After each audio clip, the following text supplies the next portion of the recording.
You are listening to episode 296 of Game Deflators Podcast. My name's John, and here on the Game Deflators Podcast, we like to talk about games we recently picked up, games we're currently playing, and we finish her again in this week's Inflation Deflation Challenge.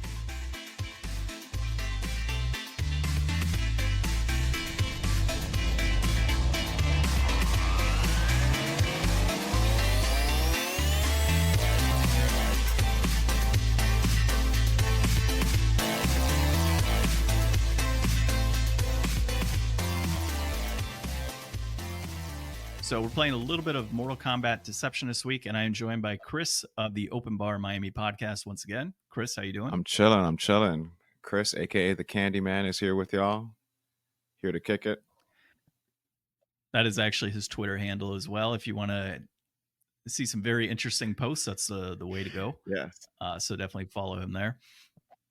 Chris, can you give us a little bit about Open Bar Miami? Tell the folks that didn't hear the last episode what they can expect of your podcast, and let us know where we can find you. So you can find us at Open Bar Miami, at Open Bar _ Miami on X and on Instagram, same handle. In the last episode, we sat down with our very good friend Manny, and we discussed the movie scene in Miami. We also discussed Furiosa, the latest movie in the Mad Max saga, and we talked about Miami being underwater. We're basically going to be Venice soon. And soon after that, will be Waterworld. So it's going to kind of be like Venice, but with more twerking. 100%. Right? Everyone's going to be twerking on their boats. Yeah. Okay. Oh, man. That's something to look forward to, right? In South Florida. Yes. Yeah. You can find us on Apple Podcasts, Spotify, Amazon Podcasts, and Podbean. And probably a bunch of other podcast apps you didn't even know existed. Yes. YouTube coming soon as well. Nice. That one's actually not too hard to get set up on, by the way. I noticed. I just got to figure out if I want to do pictures in the background, if I want to do us actually shooting live. Yeah, we're kind of in that same mode right now. Like, we could totally do what we're doing right here and post it on YouTube, but, we'll see. We'll see if we do that. All right, well, this week we're going to be looking at a new sports game that is coming to a very niche group, a growing niche, actually. And we're going to be taking a look at the 10 things about college football 2025 that are either there or missing. So we'll kind of look at that. And you can also find a Game Deflators on the GameDeflators.com, our currently out-of-date website. You can also find us on YouTube. We have our old podcast audio on there, as well as some gameplay and a whole bunch of other good stuff. You can also find us on X at Game Deflators and on Instagram, Threads, and Facebook at The Game Deflators. And lastly, same with you, right? You're on a podcast app listening to a podcast. You can find us on the app you're on, leave us a 5-star review, or find us on another app if you prefer. So lots of them out there. Yeah. All right, so let's dive into some recent game pickups. I will actually turn it over to you first as a guest. Awesome. So I picked up a handful of games that are new and some that are old. I hope you're not disappointed in me. I picked up a subscription of World of Warcraft and started playing Dragonflight. Interesting. That's dude, I have not actually talked to anybody that's been playing WoW in years. So, I mean, I don't know. Tell me about it. So they also dropped Classic a few years ago, back in 2020. So I've been playing a lot of that. I have a warrior who's already almost level 30. And on Dragonflight, I've already got a warlock at level 29. And it's taking me a quarter of the time to get to level 29. So the speed of the newer games are a lot faster. They revamped the leveling. You can mount up by level 10 now. The pacing of the game is very, very quick. They did take away open world PvP in Dragonflight. And in some zones, you have the option to turn it on, but it seems like most people don't. So, yeah, I mean, that's when you mentioned level 30 and like you just picked it up, I'm like, damn, that was quick. Yeah. Like you must have taken a ton of time, but that makes sense now that you said that they've kind of revamped that leveling system. I remember years ago, like gold was like a difficult thing to come across. You had to spend hours upon hours saving it up, going to tons of quests, trying to figure that stuff out. Like I never personally played it, but I've had like secondhand experiences watching other people play it or listening to them talk about it, and just it always sounded like something I didn't want to dive into, but it sounds easier now Yeah. and maybe I worthwhile. mean, like, you still have your hardcore players, and all the hardcore players are playing Classic. And shockingly, I found out Classic is the 10th most played MMO right now in the world. While World of Warcraft retail is what they call the newest #1 still. Yeah. I'm not surprised by that, to be honest. Like, it's had such a cult following for many years, and it just makes sense that it would still be in like that top 10. Kind of like what's that game?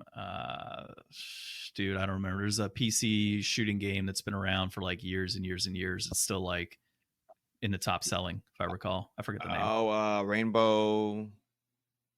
Not a Rainbow No, game? it's I forget. Counter-Strike. Counter-Strike. Yes. There you go. That's the one. Yes. Yeah. So, I mean, it doesn't matter how old the game is as long as it's good. Correct. I've also picked up College Football 25. All right. I did that a few hours ago. And you got Miami, obviously. Of course. Picked Miami as a favorite team. Started a dynasty with them. I'm just going to do this. Nobody can see it on the podcast. John just did something Dropping that will me get somebody killed for doing down here at a University of Miami game. I'm not even going to repeat It's it. a good thing. I'll repeat it. I just threw the upside down you. So disrespectful. But yeah, look, hey, I constantly have to hear about Free Shoes University all the time, so I don't want to hear it. Hey, some people give away free shoes better than others. I guess, yeah. Up in Tallahassee, that's what happens. So I'm getting used to the game. I picked Miami first just to get used to the mechanics of the game. Playing on All-American, the kicking shit is crazy, but I've already gotten used to it. Fuck kickers, by the way. And the game's fun. I admit it's fun. It's a little bit tough. It's a little tough to play defense, but once you pick up the schemes and exactly how to play, it's a fun game. That's always the thing that's with college football game, or really any football game, right? Like the defensive schemes and trying to learn that, and also like pinpoint what actually is happening on offense with your opponent. Like, unless you're like a big football nerd for the most part and like can truly understand, like, okay, cool, that's a running play. All right, they're throwing that wide receiver out wide, whatever it may be. Like, once you kind of get that understanding or know more about it, then like defense definitely is easier to play, I feel, in terms of setting up the right play. But is it like, from the actual gameplay perspective, is it just difficult in general to play defense, or is it more so, like you said, the schemes only? I think it's more so the gameplay, because you have to adjust to the speed. And I don't know, it's been a few years since I've bought a Madden or college football game. Back in the days, you used to be able to press square and dive from like 15 yards out and tackle somebody. Now, if you dive from wherever, you just hit the ground. There's no more you flying across the screen. Well, and like NCAA too is definitely much faster to Madden, and have they like kind of kept that speed? Okay, cool.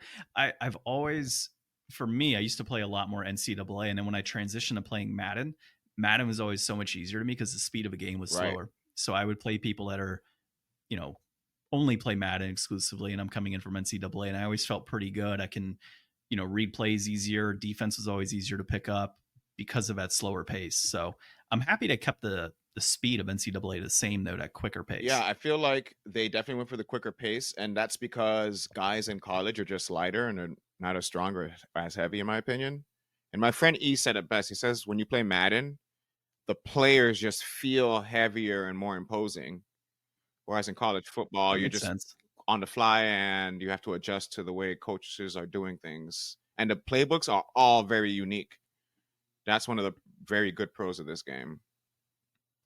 So do some of the plays have like a duck in the corner and a letter and a color on a cue card? No, they're not showing the shenanigans that are going on the sidelines.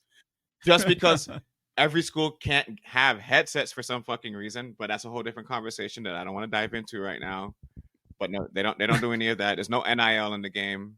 But I feel like I'm jumping ahead because we're going to get into this a little bit later. Yeah, we will. I am kind of curious. So one other thing on this, since you're playing when you're winning a game, is a kneel an option on the game? I'm just curious. I haven't tried it yet. Is it in the playbook? I haven't even looked for it. We have no time for that. Oh, okay. So it probably doesn't exist. All right. So it's very realistic then. I think I was up. What was it? I was up 46-21 on USC with 11 seconds to go. and I still managed to get 3 more points. Because why not? That's the way of thinking, right? 100%. Like, why kneel when you can score more? 100%. Ain't got no time for that. All right, so yeah, we'll get into it a little later. Any other pickups? But I started playing Red Dead Redemption 2 again. That's been really fun. Nice. I needed a game to like slow my lifestyle down a little bit, and that game's very intentional. The designs are amazing, and all the characters are really fun in that game. So it's fun to play through it again. Nice. So for my pickups, I got a game called The End Is Nigh on the Nintendo Switch. Honestly, it's one of those like judge a book by its cover situations. So I picked it up because I'm like, all right, this has been out for a long time since the Switch came out. Let me grab it, used copy for like $16, no big deal. I also got a copy of the NES Championship Games Collection thing that just came out. So it's like, I want to say it's like 30 games, and it's all like speed runs and things of that nature. You can compete with people online. You can do it on your own. It's really kind of like the NES remix packs that were released on the Nintendo Wii U a number of years back. It's pretty much the same thing. Kind of like the Sega game collection. Kind of. It's just the thing is these are shorter, so you're not playing a full game. So if it's like Mario, it's a specific few areas of Mario that you're playing like in the game, and the idea is to try and get through it as fast as you can from a competitions perspective. So it's like the World Championships. Oh, that's cool. Is what it kind of comes down to. People upload their stuff and be like, I'm the fastest. That's pretty much how it is. Yeah, it's like this giant global competition of being able to do however fast of a level you can in this game. And then I got the collector's edition, so it has like a replica version of the World Championship gold card. So that's pretty cool. It's got some pins and some art cards and things like that. So we'll see. I haven't cracked it open yet, but I will. You're not going to leave it sealed? Keep the value? No. I honestly, I don't really care too much about it. And here's the thing with these games, they have like that clear circle. You know, it sits on the flap. Just take a blow dryer, peel it off, play it. If I ever want to seal it back up, I just slap a new one on there and nobody would know the difference. It's not like it's branded Nintendo or anything. Thanks for that cheat code. There you go. That's why we're here to talk about the good stuff, right? And then the other game I got was Fire Pro Wrestling on the PlayStation. Excuse 2. me? Yeah. So did I tell you or did I tell somebody else about doing a wrestling month? I don't think that was me. Okay, so it might have been somebody else. So Ryan obviously is not recording with us this week and last week. He's got some other stuff going on, so he can't hop on. And this was fighting month for us. Like we put up, 4 fighting games for us to play together, and we haven't played a fighting game together yet. Shoot. So it ended up not working out. And I was like, all right, well, wrestling is close, right? And I had plenty of wrestling games, so I figured we'll do wrestling month. Next month. Ryan doesn't know about this yet, and this is the first I've actually said on the podcast, I think. So I have Fire Pro Wrestling. I have a copy of Rumble Roses that's coming in. So our last episode we talked about jiggle physics. Rumble Roses has jiggle physics, so we'll be playing that most likely as well, and maybe some WWE and like an AEW game. So we'll see what we can do. Did you pick up the AEW game that was the free game of the month a few weeks ago? Yeah, I did. I haven't booted it up or anything, but I'll give it a shot at some point. So I actually watch AEW. Like that's what I stick to. I'd rather watch like a secondary promotion and see that kind of, rise up versus like, the behemoth that WWE is. And I don't watch it like religiously. I don't hop on like every Wednesday and every Saturday. Like I have to dedicate, like I'll literally hop on the TNT app or the TBS app and I'll go through, I'll watch most of the match. I'll skip ahead, see who won, that type of stuff. Is Chris Jericho still Dynamite? So he's actually he's a champion right now, and he's got this weird ass persona where he's gone like psychotic. It's actually kind of funny. He was getting booed away by like fans, like they were saying go home, retire, stuff like that. Is he a heel now? Because I feel like when AEW started, he was like the hero or the face of the league. Yeah, he's gone like heel and face several times. Right now he's a heel. And it's a really wacky one. He's a heel. And then Christian is still wrestling, and he wrestled last night and won some titles. That was Christian from Christian and Edge?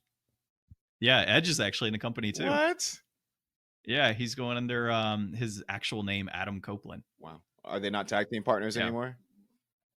So that's the thing. Like he broke his leg recently. Oh, He dove off a steel cage to go onto a table, misjudged it, broke his leg, and then finished the matchup. With Gangrel actually came out too oh, in that shoot. match, which is hilarious. Dude, it's like all the white smoke stuff is great. That's why I like it, man. Like they just have all these like old school things kind of coming in and like tying in a lot of legends. Okay.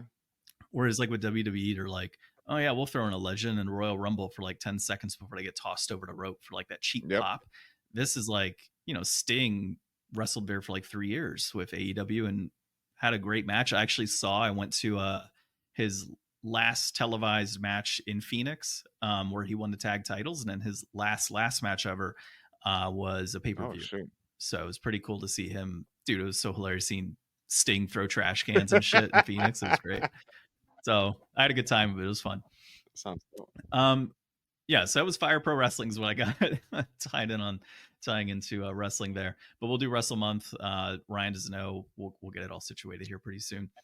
And then the game that I'm playing still is Alundra on the PS1. I don't think was I playing that last time we had you on? Alundra, no, I don't think so. Probably not. I think it was Tales of Symphonia, I think, or Tales of one. Yeah. Tales of one of them. I don't remember which one it was. It was Tales of Symphonia that I was playing, and I beat that obviously. So I started Alundra, which is my new game's resolution, and I've been in that for probably too long now. It's taken me forever, and like I mentioned on a lot of other episodes, I'll mention it to you. There's only 2 save points, essentially, the one in the dungeon and the main one in the main city, and that's it. So if you are out and about in the main area, cool, you go back to the city, you save, no problem, right? But if you die outside of that, then you lose all progress because there's nowhere else to save. The other day I was progressing through a dungeon and my toddler ran up and turned off the PlayStation. Yeah. And there was no way for me to save. So I went through this whole process and I'm sitting there. I'm like, oh, okay. Like he's running around, he's playing with blocks and stuff. I was like, oh, I'll spend a little time to play this game while he's kind of content. And next thing you know, I just hear beep and I look and the screen's black. I'm like, and he just kind of gets up and starts laughing and smiling. I'm like, I can't get mad at you. Does he know what he's doing? No, not really. He knows that like it beeps and it turns on a light, but that's about it. He does know how to turn on the TV, and he knows how to turn on the Switch because Switch controller equals something on the screen automatically. But yeah, he turns on the Xbox, the PS5, the PS3, the Wii U, the Switch. Like if there's a console within his reach, he's pressing buttons to get it turned on. Good on him. He's already addicted. Yeah, we could put it that way. Yeah. I've walked into the room with like all consoles on. I'm like, well, you just like press them, turn them off. Like there's nothing you can do. And and we used to be able to shut, like, because we have this big entertainment center, we just kind of close these big wooden barn doors on it. He's figured out how to open up the damn barn doors now. So yeah, so like nothing is safe. Dangerous game in this house. Yeah, dude, the kid can reach the countertop now. Like it's.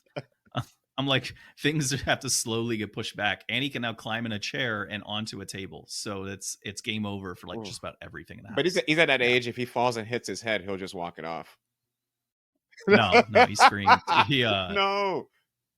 He actually the other day toppled back in his chair and like fell flat on his back and like hit his head, and he started screaming.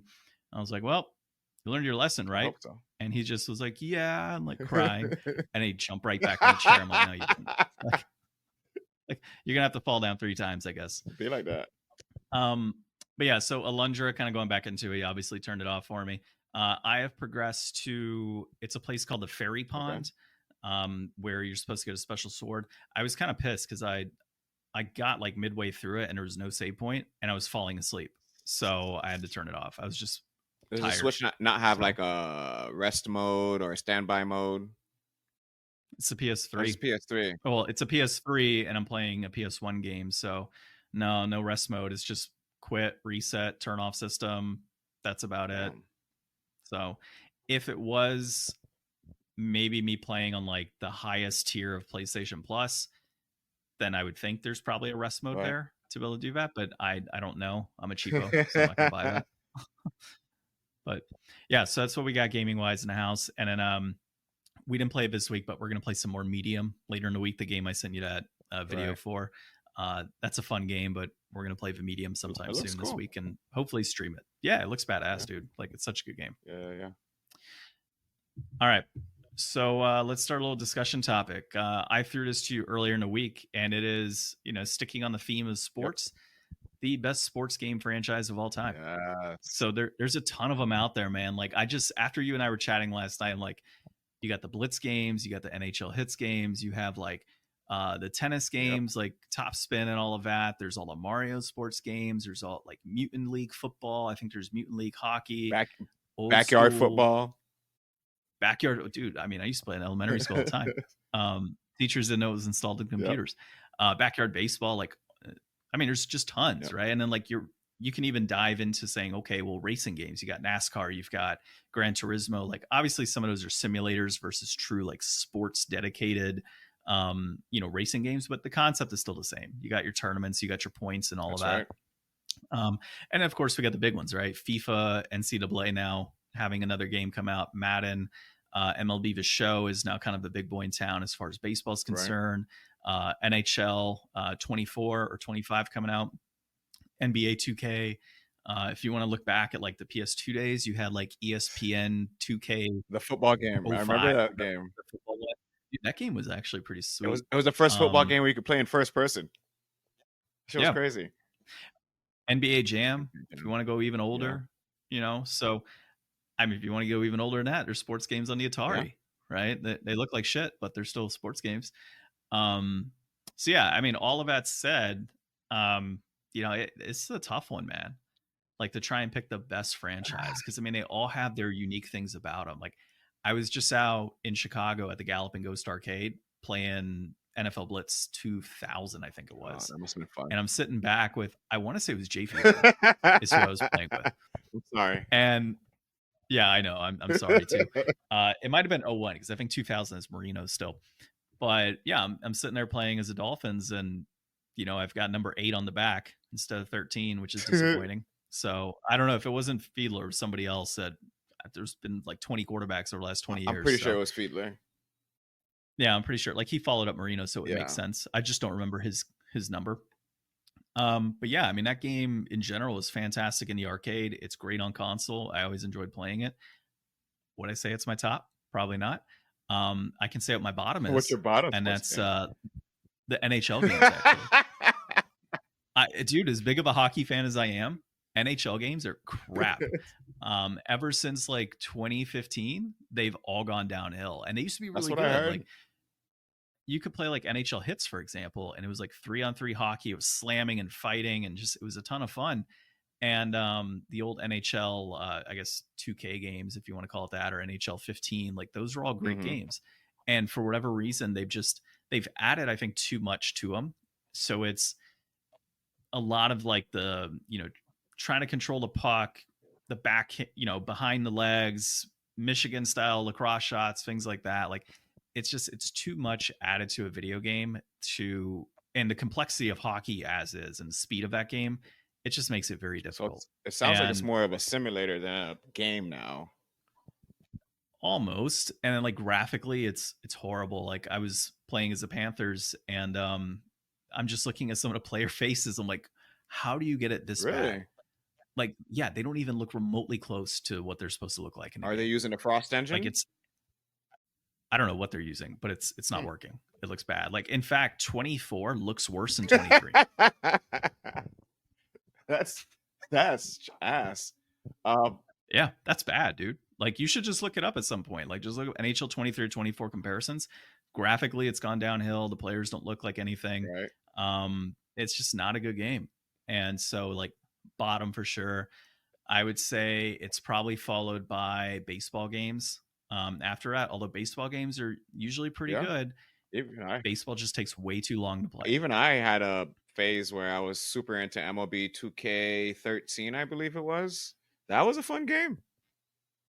I used to play MLB The Show I used to play baseball games all the time and had a lot of fun with them, like the home run derby and all of that good stuff. And, just over time, I stopped playing baseball games. MLB The Show was a lot of fun, but I mean, it. Baseball's 160 something games. I think it's 164 games. Yeah. And to have to sit through and play 164 games in a season, and it's not like it's any shorter than a standard. I mean, you're playing, with football, you could say, okay, we're going to speed up like it's going to be 3-minute quarters. What do you do at baseball? Say it's 5 innings. Like, and even that could take an hour. And even that takes a while. Yeah. So it's like, it's not as simple as like, okay, cool. You got 3 outs just as normal. You got 3 at bats for yourself. So like, yeah, it just takes forever. So for me, baseball, it's a little too much in terms of what I want to play in a sports game. Like there's some games that we should kind of stick away from. Honestly, I'd play a golf game before I would play a sports game. Ooh, Of a some baseball Mario game. Golf. Don't get me going. Dude, not even like Mario Golf is good. Hot Shots Golf is always a lot of fun. Like the quirky ones are always good to play. But even like regular golf games are pretty entertaining. So they're not terrible. Followed by tennis. But I would say after baseball, in terms of the big ones, next would be football for me. And then my number 1 would be FIFA. Yeah. As funny as that is, if any of the guys that are in the group chat hear that, as much as I shit on soccer games are on another level. Yeah. When it comes to playing, like soccer stuff is boring as hell to me. Like I just can't stand it. I mean, to sit there and have a possible 0-0 game. But it's all the things that happen in between that make it exciting. Yeah, I don't know. Stretching your, I'm not going to say the word on here, but like breaking a nail, flopping, getting a caress to the face, and then acting like you just got pummeled by a ball. Like, you know, like soccer to me, it's not.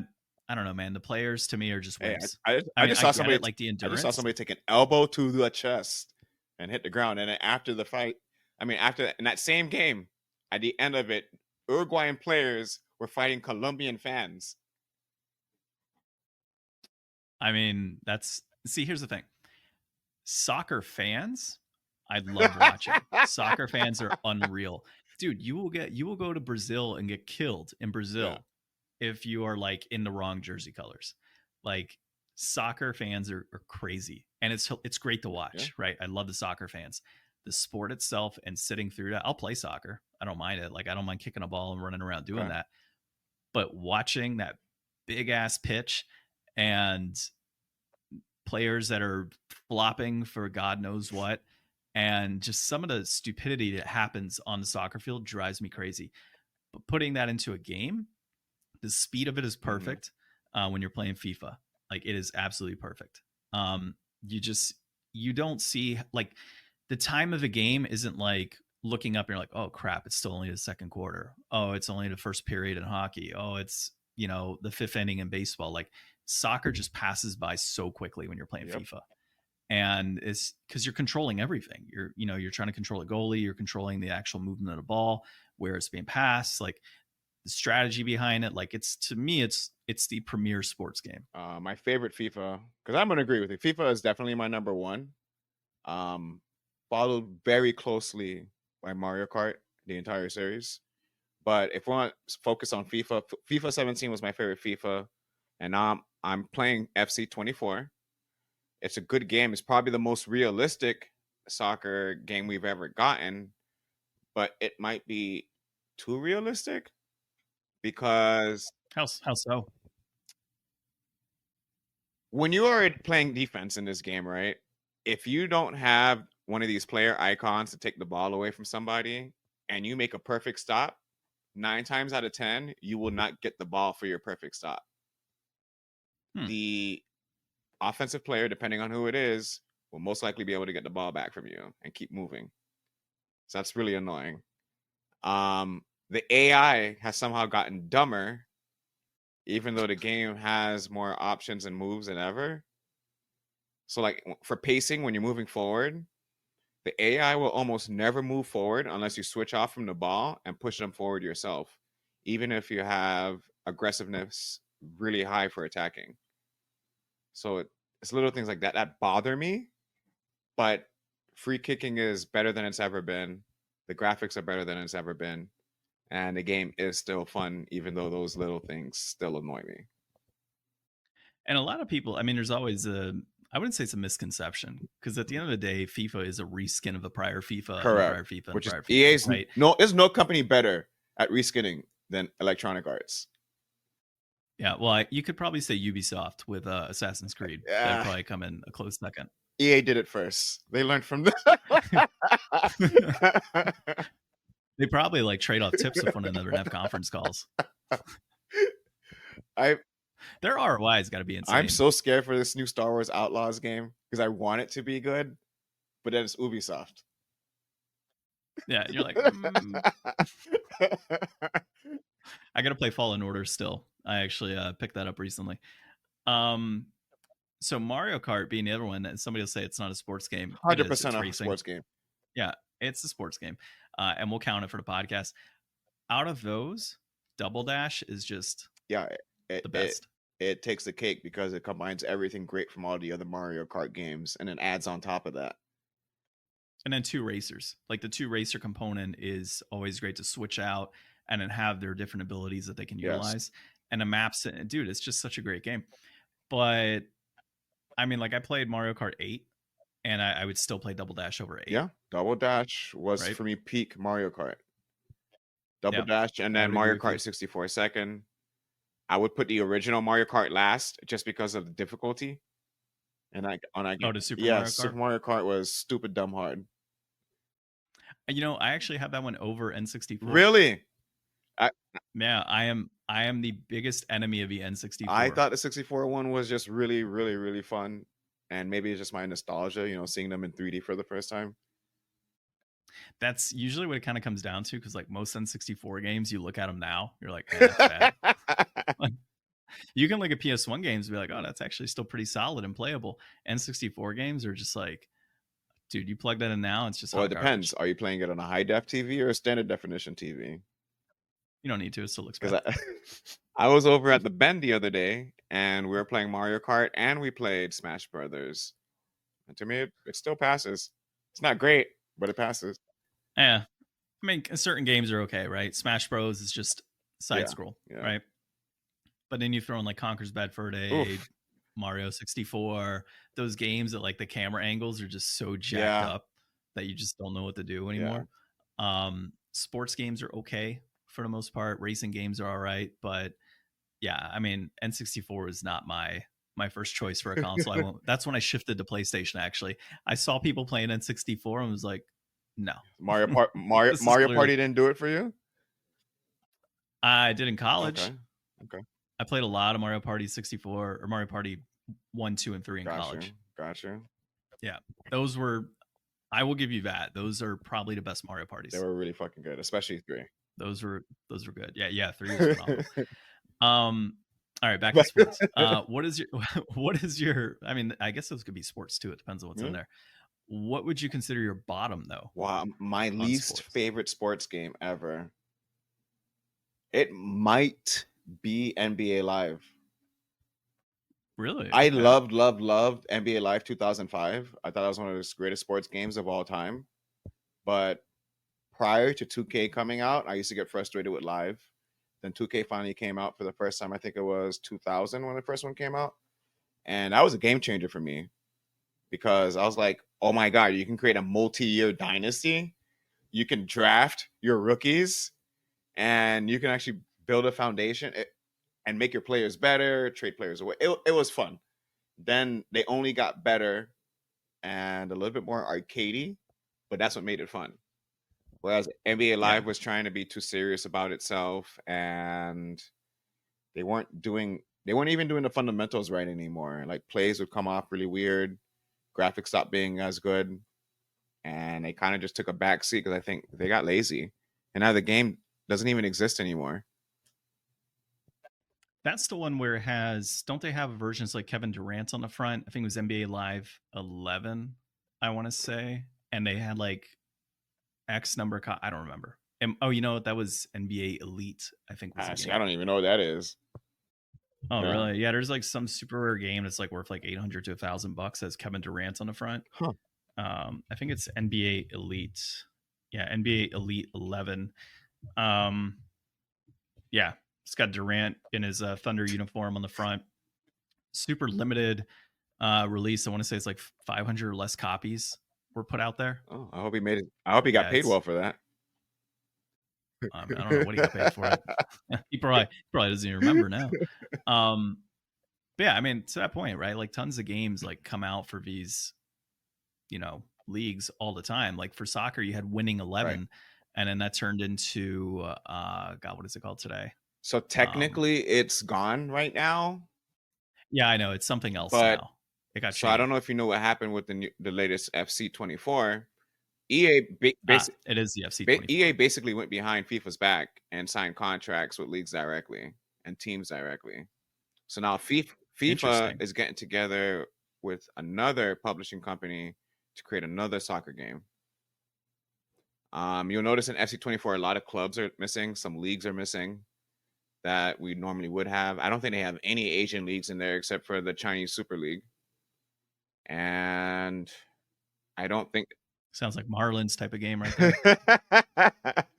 yeah. I hope he listens to this. I'm sure he'll appreciate the shout out. Oh yeah, he would. But yeah, they just, I don't know what's gonna happen because this new FIFA game, it's just all about greed. EA went away from FIFA because FIFA wanted to charge them triple the price for licensing this time around. And it's one greedy company trying to charge another greedy company. It's like, I don't really have time to feel bad for anybody. Just give me a good product. So if FIFA does drop this game, my hope is them doing that will force EA to actually put out a better product for the next FIFA game or next FC game, as they're calling it now. Yeah, makes sense. So that's what Winning 11 was. It then turned into FC. No, right? So FC was FIFA. Oh, okay. So FIFA 23 was the last FIFA game with a FIFA title. Then FC 24 came out. Winning 11 turned into Pro Evolution Yes, Soccer. Pro Evolution Soccer, correct. And I think it's right. maybe been 3 or 4 years since the last Pro Evolution came out. Yeah, I'm pretty sure. Let me look real quick. Latest release was eFootball in 2024. So I guess they rebranded again. eFootball, okay. Wow. It tells you how much I keep up with it, right? So I wonder if that's the team that's working with FIFA for the new game. It's possible. That's Konami is eFootball. Here, let's. Pro Evolution's biggest problem was they didn't have licensing for a lot of the teams, so they all had like bootleg names. Yeah, so Pro Evolution, the last Pro Evolution came out in 2019, and then they went with eFootball in 2020 and 2021, and I think they went to online only after that, as in like freemium, I want to say. But it says latest release was eFootball 2024. Got it.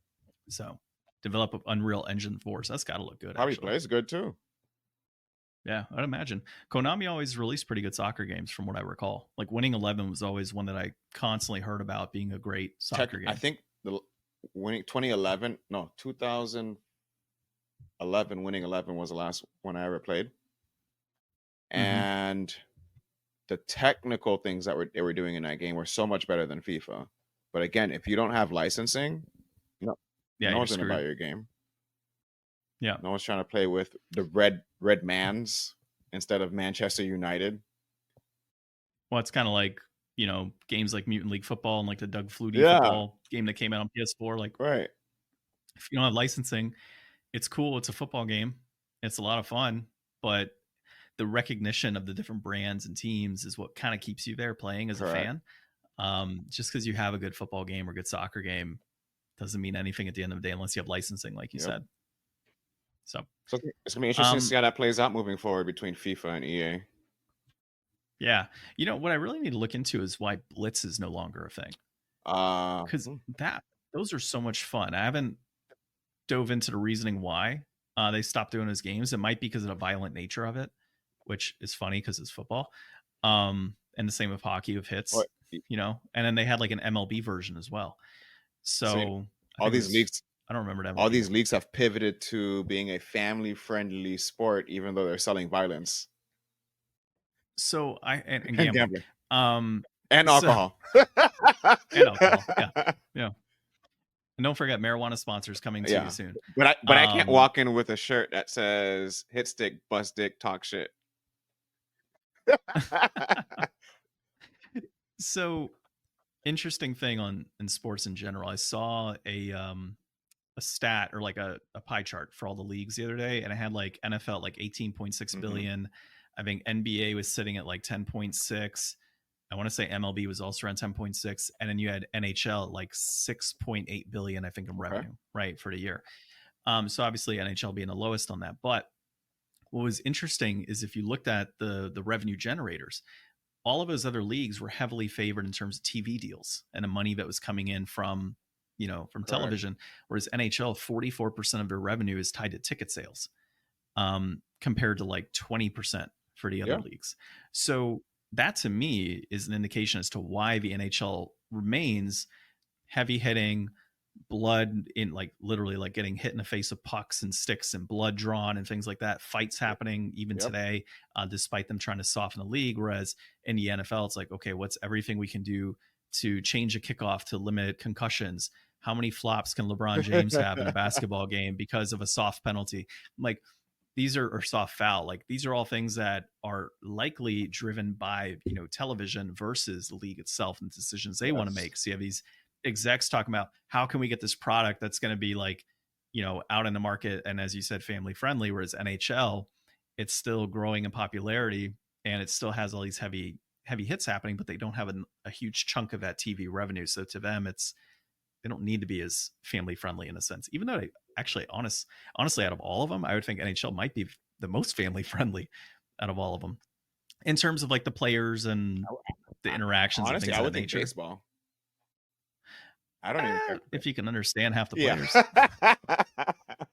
Yeah, that is true. I don't know. One thing I will give hockey is, like you said, because they don't have to worry about TV generating most of their money, they don't have to pander. That's what it really comes down to. Mm-hmm. So yeah, and I think it puts out a much better product at the end of the day. And like, not to say that the NBA product is terrible and the NFL product is terrible, but they are considerably down from where they used to be in terms of quality product. And a lot of that's pushed by TV execs. And so I would imagine the games are probably in a similar path as well, for the most part, because of, how the rules have to change and things of that nature have to change in the game as well. But then that's also kind of false because the NHL games just suck. So, just the video games. Just the video games. Yeah. The sport itself. And look, I got my jersey on right now. So, or my shirt. Champions. Yeah, for sure. So, sticking into this theme of sports for today. So we recently learned that pickleball is going to be coming in. So pickleball is going to have its own video game, and this is by Game Rant. So you were telling me earlier you got friends that play pickleball and get injured all the time. That's the thing. I shouldn't be shocked anymore when I see these weird games come out. I got rugby on the PS2. I mean, but rugby is even that's a little bit more natural. Like, I think I saw a beam. What do you call that? I saw a hacky sack. What? Not hacky sack. Cornhole. I saw a cornhole game the other day. Okay.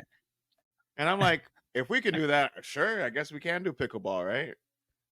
How do you even make cornhole a fun game on a video game? How do you make it fun to just watch on ESPN? I don't know, but it's there. I'll play cornhole, but I'm not gonna. Dude, is it like, it has to be like the kick meter in Madden, and it's just like that's the strength of your throw. It has to be, and then there's like a slight breeze. Kind of make sure the sack or whatever it is goes into one of those three holes. Depends on what field you're playing on, right? That's true. Yeah, that's true. So yeah, it's kind of cool. I mean, pickleball. Like, who asked for this? Pickleball players, apparently. So PPA Pickleball Tour 2025 is being developed, and it comes out in July. So actually, it comes out in 5 days, based on when I'm recording. Yeah, I don't know, man. Like, pickleball is obviously growing in popularity. I hear more and more about it. Out in Arizona, people are putting pickleball courts in their backyards, like, because it's such a small court, you can actually do that. I think it ruins the backyard personally. In terms of long-term investment, doesn't make any sense. But if you haven't played pickleball, it's pretty much like badminton mixed with table tennis and tennis, or ping pong and tennis, if you want to call it that. And it uses paddles like you would in ping pong, but you're standing, and it's the weirdest thing. It uses a quarter of the athleticism used in tennis, maybe. But probably has about 95% more injuries for some strange reason. And I think a lot of that is probably contributed to people not stretching the way that they need to stretch. Thinking, oh, it's pickleball, it's no big deal, and then they start getting into it. It's like, oh, torn Achilles, torn ACL. Like, I work with tore his Achilles recently playing pickleball. Yeah, and he was like the third or fourth person that we had heard from in the last 6 months that tore some sort of major ligament playing pickleball. So how old is he? He is probably early 40s, if I had to guess. Because I do feel Which like the makes game is geared towards older people, but a lot of young people do play it. Yeah, but you said a little bit ago that you have some Yeah. younger That's what I'm friends saying. that Like young are people do play it, but the game is geared towards older people. yeah. At least in my opinion, that's who the game was made for. Yeah, it says here growing sport popular amongst younger players, especially those 18 to 34 who lack any sort of ability to play sports. No, I'm just kidding. It doesn't say all that. But yeah, I mean, I could see what the appeal, right? Why it would be fun. Like, but it's a sport, right? Like, if somebody say, "Hey, Chris, let's play some pickleball," you'd probably be like, "All right, I'm down." Yeah, probably, Like, why not? Especially if I have a right? drink or two in my system. Yeah, there you go. That adds to it. Probably make you looser, so no more injuries. But I mean, the competitive nature comes out of people that love sports, and so somebody says, "Play table tennis, play pool, whatever it may be." You're gonna want to play, even if you don't know how to play that game. 100%. Bro, I get competitive doing axe throwing. I'm here for all of it. Hey man, axe throwing is great. It's very fun. That's good stuff. Yeah. So, not too much more to talk about on pickleball, but pickleball is coming. If you're a fan of pickleball, ignore my insults on your athletic abilities. The game itself actually looks kind of solid. But who's this game for? I mean, this is going to be like that AMF bowling game that came out on PS2 years ago, and maybe PS3, like World Series of Poker games. But those games are actually fun. People like playing virtual poker. This is true. But like, who's the audience? Like, poker players are out playing poker or like actually gambling. Like, they don't want to fake gamble on World Series of Poker and play as like unknown people that they only know if they watch World Series of Poker. Oh, good practice. I don't know. Maybe, but you could practice with fake money against real players. Yeah, you definitely could do that. So yeah, I don't know who the audience is, man, but it looks good, at least graphically. Yeah, that it did for what it is. So actually, it's funny if you look at the stands in the pictures they have, it's like half full. So it's pretty realistic. I'm sure that's exactly how it goes in real life, if that. Yeah, they have like other chairs, like this big couch has got two people sitting on it, just with their arms folded. Is that like a VIP section? I guess, yeah, or just like the standard fan. Yeah, pretty interesting game. We'll see. Maybe it'll be a freebie on PlayStation Plus. Yeah, probably. Yeah, probably. All right, next thing you got here is from Forbes, and this is God, I'm going to pull up my phone on this. So 10 things learned about college football 25. So I'm actually going to throw this one to you, man. What have you experienced so far in the game outside of what we already talked about? The game is fast. Like, it's really, really fast. So I can't understate that because of how heavy RPO and option pitching is in this game, and not to take away from Madden, because I know Madden did this very well, but because it's a little bit slower, I find the pitching in Madden to be easier to do. So in college football 25, because of how fast it is, you really do have to pay attention to how the linebackers are reading your quarterback and how they're adjusting to that. Beyond that, it is much easier to establish the run in that game than it is in any of the recent Madden games. I had, in 3 games I played, I probably had close to over 600 yards with one guy. So, and I'm playing on All-American, which is the 3rd highest difficulty. So Heisman would be the first. Heisman would be the first. Not an All-American is just before Heisman. But I don't know if you've heard anything about the kicking meter. It's fucking stupid.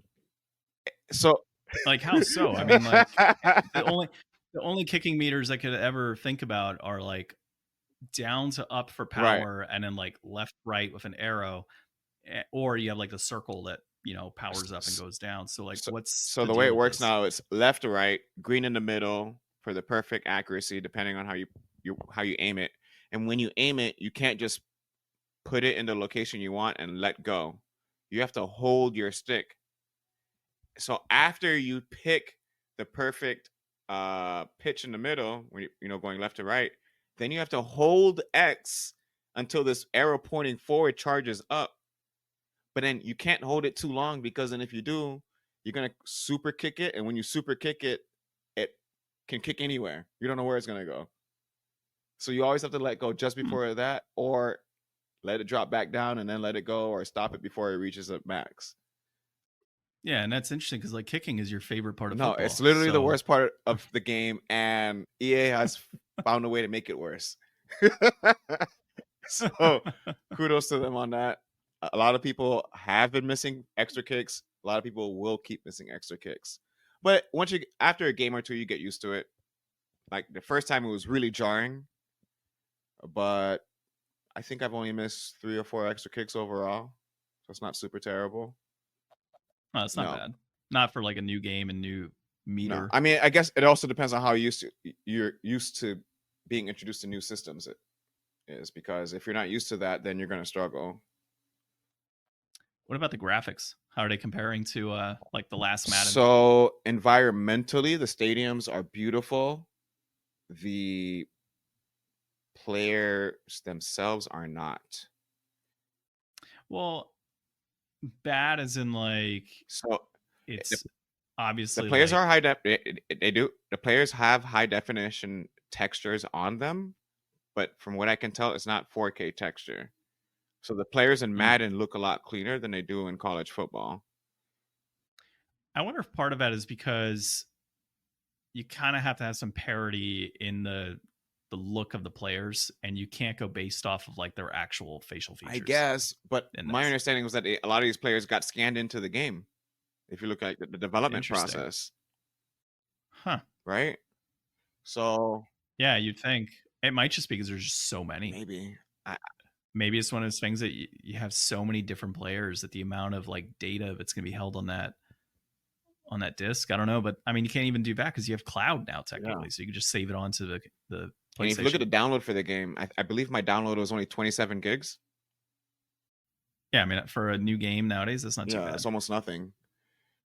Yeah, that's kind of disappointing, but you know, at the end of the day, football for me, it's the player features are okay, like the facial features. I'm more interested, like you said, the overall environment. If that looks solid, that's gonna be like the bigger focus at the end of the day. Like that's what you're seeing most of. The crowd doesn't look great either.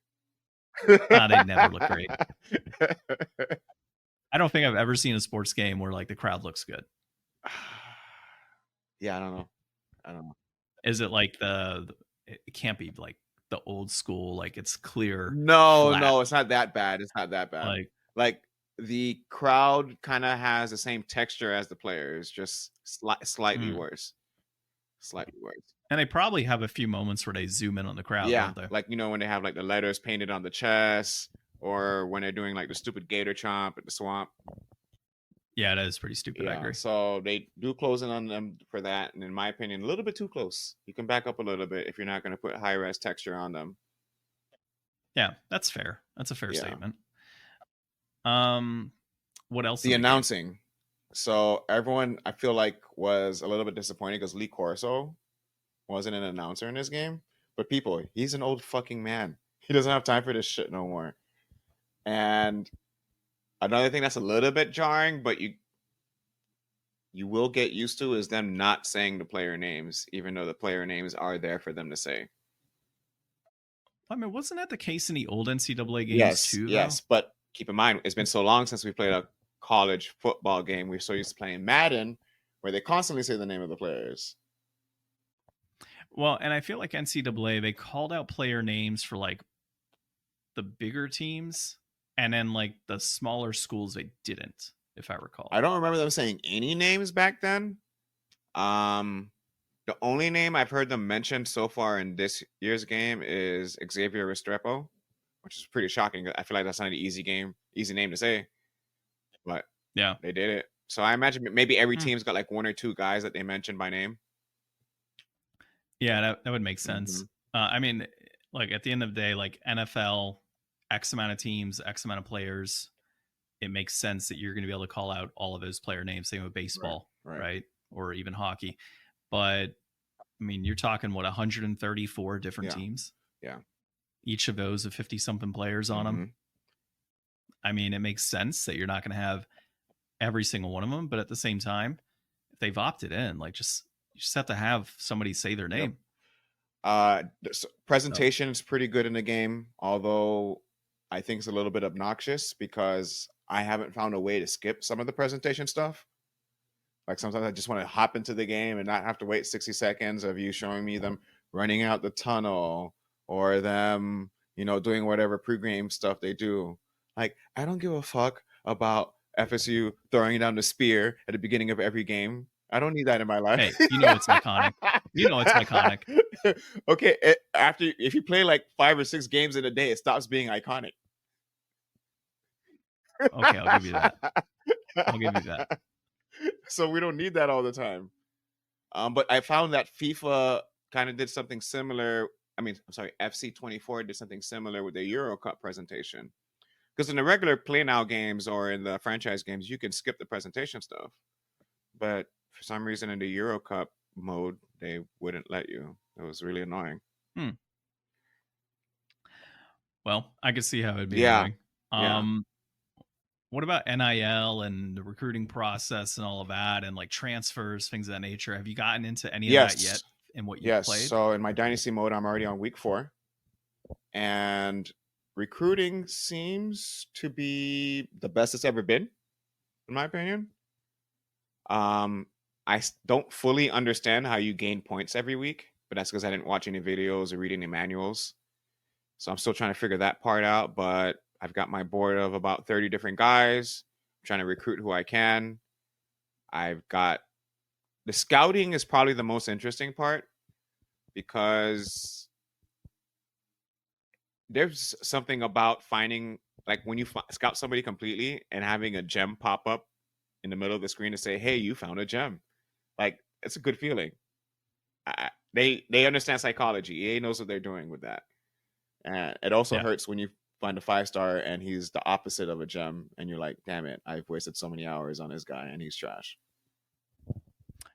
What I'm wanting to do is whenever I play the game, make like a 350-pound linebacker size quarterback who has like 99 speed, 99 accuracy on his throwing, like so shirt up and everything, stomach out. Like that's what you might be a little bit, you might be able to get away with that, but just so you know, if you pick a certain position, they will tailor your stats toward that position. Whereas I feel like in the past, you used to be able to customize with a certain allotted amount of points.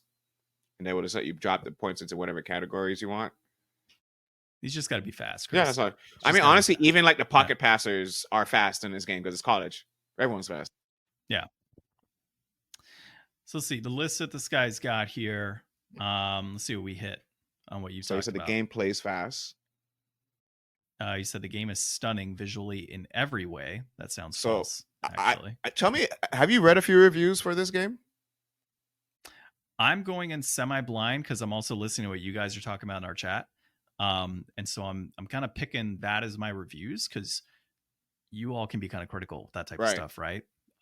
In that the group has played a lot more Madden over the years than I have, and probably more 2K and stuff like that, right? So I take that for me, that's like the pinnacle of the review I want to hear firsthand compared to like IGN getting paid out by EA to say something. So that's what my observation from a lot of these websites is the people who have been reviewing this game are not people who look at games technically. So it's kind of weird because when I'm going on the forums, they're mentioning the things I'm talking about, like with the high res texture on the players that isn't as high as it should be. I don't see a lot of reviewers talking about that. Yeah. Like he says on here, it's definitely like the first true current gen football game release, but then he says like player models. So like, like he's saying player models look good. It's like, well, again, are they really great? Madden has better player models. Yeah. 2K has better player models. FIFA's got better player models. Now he does dive into like camera angles, mascots, cheerleaders, overall stadiums, things like that make it, like I said, the atmosphere is holistically a great game. Yeah. And that's what you want. I mean, that's a lot of what college football is. It's the atmosphere, the pageantry, the mayhem. Exactly. So he said it plays fast. The commentary doesn't mention player names. You nailed that one too. Road to Glory has some nice layers, but freshman year can get boring. So it sounds like you had told me this, like you can't play a high school game. your player may not necessarily be starting right off the bat. So it kind of equates to more drills and things that you're going to be doing firsthand, which is fine. I think to me, that's fine. Like, I'm okay not having my freshman player jump in and start day one, like unless it's a 5-star recruit. Yeah. But if you got a guy that's 2 stars and you're building him up in this mode, like that makes sense, right? To go through drills and improve, and it feels more realistic, and then follow them through that college period of time all the way until their 4th or 5th year. So I went ahead and made a 5-star pocket quarterback. His name is Chuck Gunner. All right. And got recruited to TCU because, of course, he's from Texas. And I'm with a name like Chuck Hell Gunner. Yeah. Are you kidding me? Rogue Scout. I hear a name like Chuck Gunner. I don't care what his abilities are. He's my starting quarterback next year. So I'm 80 overall. I get to start. And it's really limited what you can do because your coach does not trust you. So there's like a trust meter that you can fill up. So I can't pick my plays. I have to play whatever he gives me. You can't do any changes pre-snap. So you really just got to do your job and do it well. And if not, then you might lose your starting spot. I mean, it feels realistic to me. Feels realistic. But again, do we want a video game or do we want something that's realistic? Yeah, I mean, when you think about the video game component of it, like that's what the free play is for, or playing online, right? That to me is a video game. The Dynasty mode, the what's the other one called? So Dynasty Road to mode, Glory. and then Road to Glory. That to me is anything can happen. Right. Like this is the simulation component of football that should have all of those nitty-gritty details. Like your player breaks his leg, he's out. Like that's just the end of the day, right? Like that's what happens. So I can kind of see that being fine. Whereas that free play to me is like I said, that video game component where I could just pick it up, play. I've got all my normal starting players, injury free. Mm-hmm. If injuries happen in the game, cool. It is what it is, but that's the video game. And Ultimate Team is probably their wackiest game mode. I'll have to look in that when I get it then. Because you could you collect player cards wherever the players are. They're on your team now. It doesn't matter what school they're from, and you make your own school. But that's also how they're selling in-game. They're making their in-game money there. There had to be a catch somewhere. Yeah. Dynasty mode is stacked and recruiting is better than ever. You hammered that earlier. Injuries are in the game, but he says he would probably turn them up a little. I would say no. I thought they were just why would you want to increase the chance of getting injuries in a football game when you're trying to put the most competitive product on the field? Like, leave it up to chance. You don't need to increase it. And the last Dynasty game I played, in that game alone, there were like 5 injuries. I don't know how many more injuries you want. Yeah, you don't need more. I mean, unless you just want to run it up with backups, and that's whatever. Totally. I mean, at that point, just bring in the FCS schools. Maybe his starters are complaining about playing time, but if they get injured, then they can't complain about playing time, and then the backups can come right in and get that PT that they want, and then he loses nobody to the transfer portal. Because they're all injured, right? Who wants to pick up that old 5-star QB that's got a broken ankle? The other thing noted here was the inability to edit rosters, and it says it's going to anger a select number of users. I don't know exactly what he means by this. I'm assuming it's based on in the previous customization of names. In the previous NCAA games, you used to be able to customize names and actually customize stats and save those rosters as a separate save and load file. It seems like with this new one, you do have the ability to create your own school and create your own conference if you start a new dynasty or do Ultimate Team. But outside of that, there is no way to customize the roster anymore. And the reason they have to do that, which people need to recognize, is that because of the NIL and the deals that they made with these players, you shouldn't be able to alter these people's name, image, and likeness anymore. That was kind of the big thing. So it's either we get the names or we don't. Yeah, and that's what was big with NCAA 14 was that over time you've been consistently able to edit names to be able to update those players. But I mean, I've always kind of talked about with Javier actually about like wanting a new college game, and he was like, oh, well, because of player image and likeness, that's why I stopped. That makes sense, but you could theoretically have put out a football game with just numbers. Put it out with numbers, and then you do what they did, where they just made deals directly with the schools and the players, and that's it. Could have done that a long time ago. Problem was that nobody wanted to pay the players, and technically what they were doing should have been illegal. But here we are. We're back. Yeah. Now we got a football game, and now they're paying them like $500 a person. Something like that.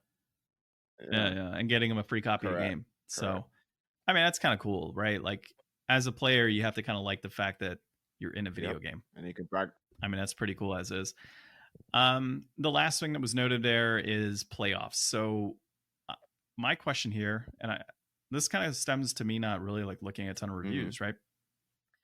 Is it a 4-team playoff, or has it expanded? Do you have the ability to make playoffs different sizes? Have you gotten to that? I haven't gotten that far yet, but my understanding is that it's supposed to be a 12-team playoff. So that's supposed to be the new transition coming up in this upcoming season. So the first 4 teams, if I remember correctly, get a bye, and then the bottom 8 teams have to play each other. And then the winners of those 4 games will play the top 4 seeded teams, depending on where they're ranked and blah, blah, blah, where they're seated. Yeah. Well, in the top 4, usually via Power 5 conferences -1. It's probably going to be. So the big thing right now, which is kind of a controversy, is that it might only be Power 4. Because Pac-12 is only 2 teams. It's Washington State and Oregon State, and that's it. Yeah, it's a 2-pack now. Yes. That's exactly what they are. So everyone's trying to and the other conferences are pissed. The SEC and the Big Ten don't like them having an automatic bid, which I agree. I don't think they should. They should, but play it out. Here's my biggest problem with college football.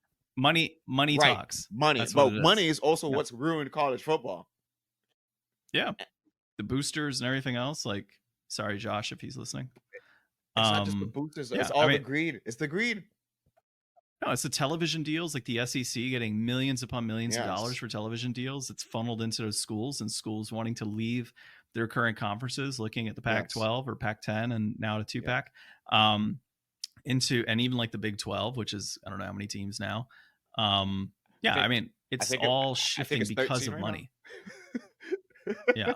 See, it doesn't just call it the Big. And I think they do call it the Big now. Yeah. I agree with you. Money has ruined it. Gambling is obviously a major thing that will be kind of stemming into that too.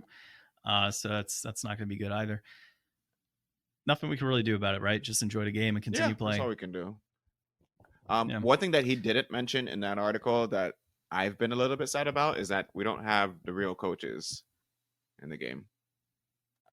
I mean, nobody wanted to see the devil Nick Saban on the sideline anyways, so I want to see Mario Cristobal sweating as we're about to miss a field goal and an extra point. No, it's not. Well, I was gonna say Neil again, like another Neil joke, but I'll leave that for this season. Like, it's gonna happen again. I want to see Mac Brown taking away Manny Diaz's soul as he shakes his hand at the end of a game and won't let him go. I'm gonna make a prediction here What's for that? you. I think the Canes this year at some point are gonna run a fake Neil. What, just to troll the fan base? That would make me so mad. Yes. I think they're gonna do it. Well, they better be undefeated when they do it. Oh man, I mean, they got to be up like 42-0 against like some Division II school or something, or FCS school. And I'm not up on Mario, so it's probably a good thing they didn't put him in the game, because I probably would have disrespected him a lot. Yeah, throwing down upside down U's and everything, be great. I'm sure. Well, the other thing that isn't mentioned here, but something I will mention, obviously I've mentioned FCS noticeably not in there. Obviously it's FBS focused. The Ivy Leagues are not in there. I want to say, I would say schools like Grambling, so your traditional black colleges, are not in there either, right? So, and a lot of those were in prior NCAA games. You'd have FAMU, Bethune-Cookman, Howard. Yeah, exactly. Yep. So I could see it being a situation where EA does maybe get contracts to those schools because they don't want to miss out. And whether or not player names are noted, is a different Right. situation. But I could see them going the DLC route on that. And I would honestly kind of be okay with Yeah, that. me too. It depends on how much you're wanting to charge, but I'd be okay with that. Getting some DLC for the Ivy Leagues or something and running it with Princeton all the way through. Or all the D1AA teams, or like you were saying, the FCS Yep. teams. That'd be kind of cool. Yeah, I think you got Division 3 as well, don't you? Oof. We don't need to go down that far. You don't want to. Oh, dude, come on now. We don't want to go down that far, but I mean, you do have. There's some options out there, right? St. Thomas University. So, I don't know. Yeah. Oh. Can you imagine that, dude? Running them through the ranks, going into Division 2, then climbing into Division 1, taking the championship. You'd probably be playing a game 12 years by the time you got to that. Yeah. But yeah, I mean, it sounds like it's a good game. It's well overdue for a college football game, so I'm excited about it. Hopefully this turns into other things. Like there used to be like college baseball games, college basketball games. Hopefully this kind of starts to branch out a little bit. Once they see the success of this, maybe it translates into other games down the road. Yeah, maybe. Depends how much EA sees this as something valuable. As far as I know, from a GameStop person I was listening to yesterday who seemed to be in the know on some of these titles, College Football 25 is the fastest growing game since COVID. They had over or fastest selling. I remember, I think they had over 2.3 million people playing the game before it came out. It was $30 extra for 3 days of early access. That's sick. EA made a boatload of money. And on top of that, they have like the 2-pack where you can get Madden and college football. What? Yeah. How much is that?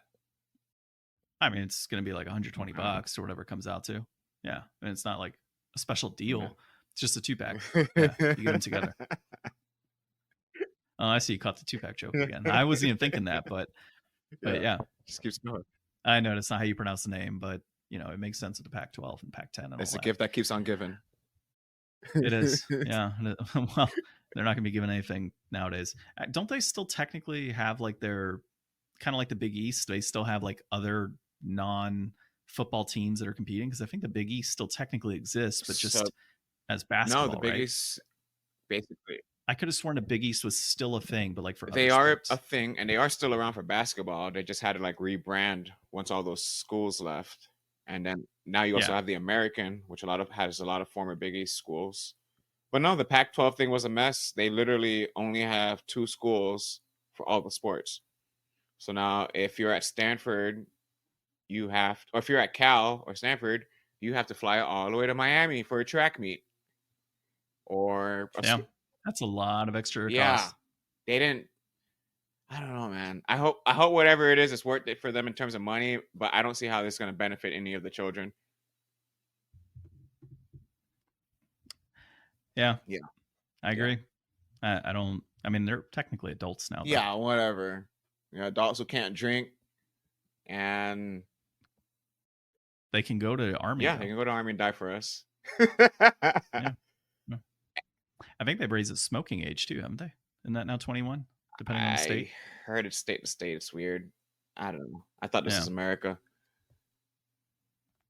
Well, it is. That's why the smoking age got increased. But you can sure as hell fight for your country. Or buy a semi-automatic, whatever.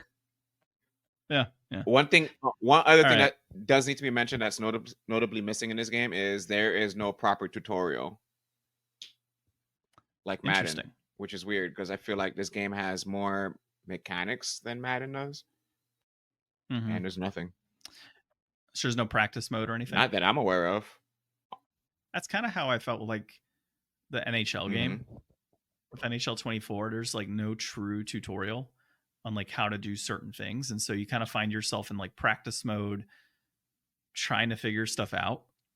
But it's not really easy and it's not user friendly. So that maybe that's just the way they're going nowadays with these games to keep development costs down. It's pull out the tutorials and just let people play. But I think but even Madden had a tutorial. Does the new one have Yeah, Limbo? I don't know. I was talking Does it? with my Okay. boy E. He was telling me how he was a little bit surprised by that as well. The only thing we could Hmm. figure is that it would have been a little bit tough for them to implement it because of all the different styles of offense in the game. Yeah, but you could still go over Yeah, basics. But maybe that's what the Road for Glory and stuff is, right? Like those drills kind of give you the idea of like that's your tutorial. Like, oh, X amount of linebackers are on this side compared to that. This is where you want to but no, run. they're not I really don't know. teaching you. So in the mini games that I found, like for the practicing, they're telling you what you need to do to get more points, but they're not telling you why you might want to do a certain thing in a certain situation. Gotcha. Which is obviously for somebody that might be new to the game kind of critical. Correct. Whereas in Madden, they do Yeah. explain all of these things. They basically teach you football in Madden. Yeah. Yeah. So what you're saying is EA wants you to buy Yeah, both. that's what it sounds like. Yeah. Madden has a tutorial and then college Yes, football. correct.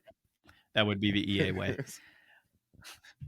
All right, so let's dive into our inflation deflation for this week. So we are playing some Mortal Kombat Deception on the PlayStation 2. It was developed by Midway Games, published by Midway, directed by Ed Boon, released in October of 2004.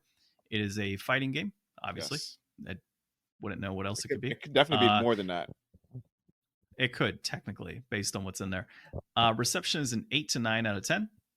And the synopsis is the setting begins immediately after the events of Mortal Kombat Deadly Alliance.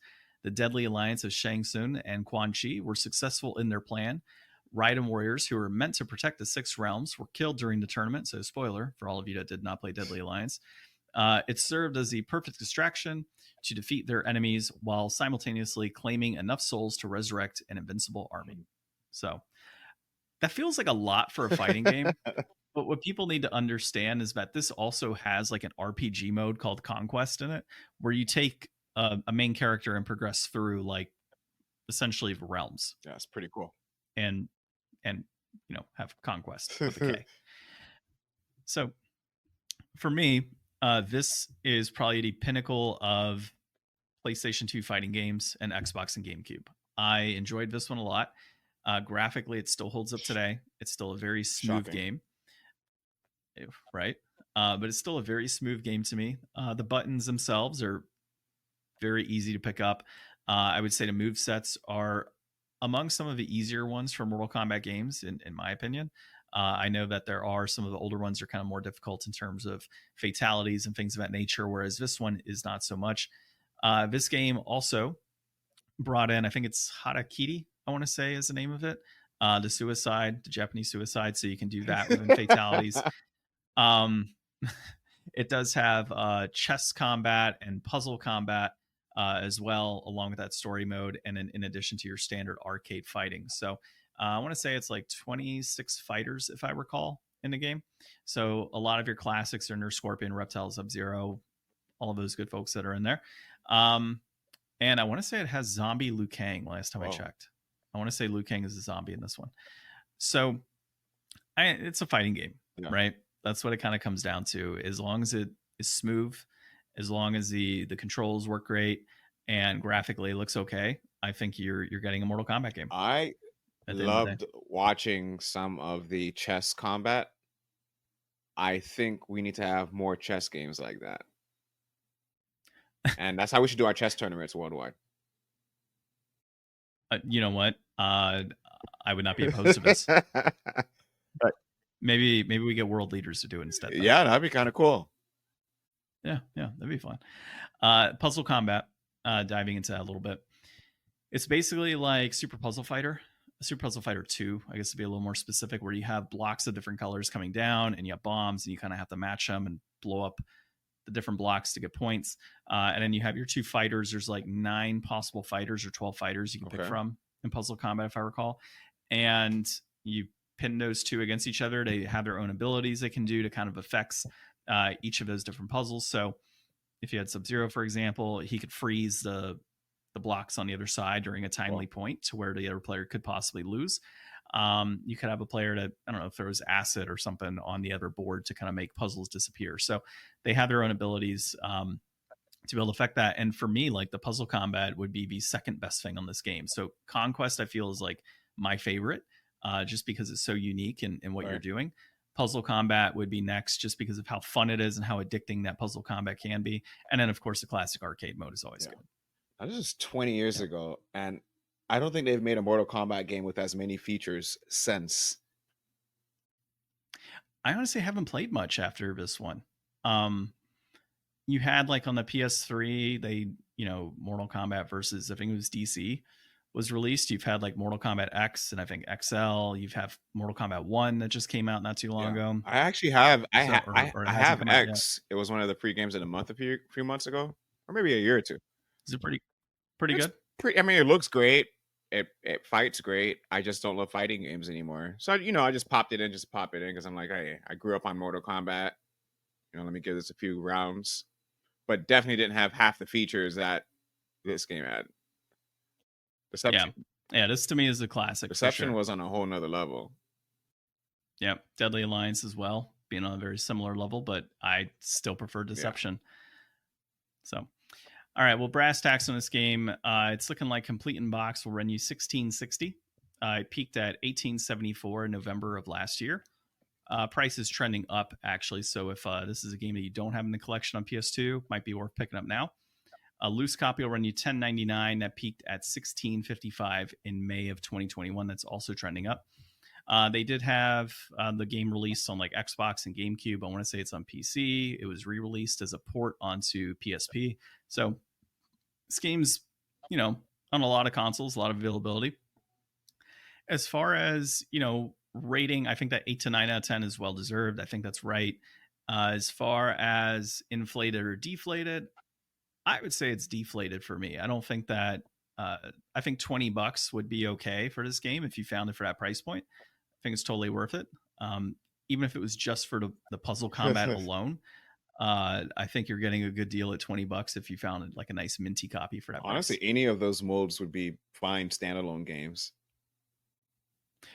It's true. Like there's chess games that are sold alone. There's puzzle games that are sold alone. You have fighting games that are just fighting games. And then you have like the conquest mode, which is like that nice story that's built in that you could hypothetically have as its own story. So yeah, I mean, 16 to me, like $16 is definitely that's a bargain. 100%. You're getting your value's worth. Yeah. I think this game's probably worth $20 to $30. If it was made brand new right now, $30 minimum. Yeah, I mean, if it was updated graphics, for sure it'd be worth that 60 to 70. But yeah, if it was re-released right now, same graphics, same everything, $20-$30 for sure. It would be totally worth it. Cool. Well, that's our first deflate in quite a while, I think. So that's always fun to get one of those in there. But dude, appreciate you coming on this week. That's pretty much the conclusion of our episode. Always fun. For those people who have not gotten college football yet, really there's no rush, but if you love college football, you're gonna fucking love this game. I don't know what to tell you. Yeah, I think I told you I'm waiting till like those Black Friday sales for this. It's gonna be $35 for sure. It always is. Every game that EA releases throughout this year, by the time November comes around, Black Friday, they're always almost half price. Yep, that's when I'll buy it. Also, do your yearly subscriptions around that time too, if you can. That's a good point. I never really thought about that. I didn't do it the last 2 years because I keep forgetting to take off my auto pay on my yearly subscription. But you can buy like the $60 cards for like $30 on Black Friday. Mm-hmm. For PlayStation. And such? I've only bought it on PlayStation. Actually, no, I used to buy it for $360 back in the days. But yes, specifically PlayStation. I'm gonna keep an eye on that then, because I didn't realize I had auto pay on mine. Mm-hmm. And it charged me like $70. I think it's going for now for PlayStation. Oh, shoot. I didn't even realize it got more expensive.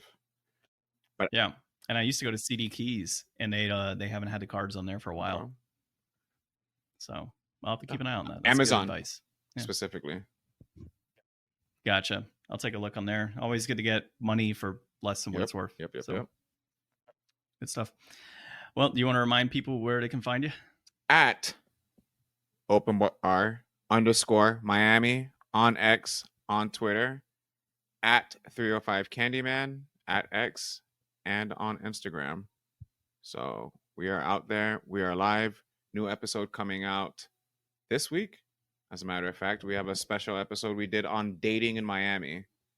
So we put a little panel together, and we've got 4 we got 3 really good friends that came to talk with me and JP. So it's a fun one. I'll have to listen to that one. I'm kind of curious what the dating scene is. I haven't lived in Miami in 15 years. Yeah, it's probably best that you're not part of the dating scene down here. It's pretty ridiculous. Well, I'm married now, so I don't have to worry about it. But yeah, I locked myself in. No dating for me. Good on you. Yeah. Well, yeah, good on me. And then I have a kid, so I'm definitely locked in for life now. Good stuff. All right, man. Well, definitely appreciate you again coming on.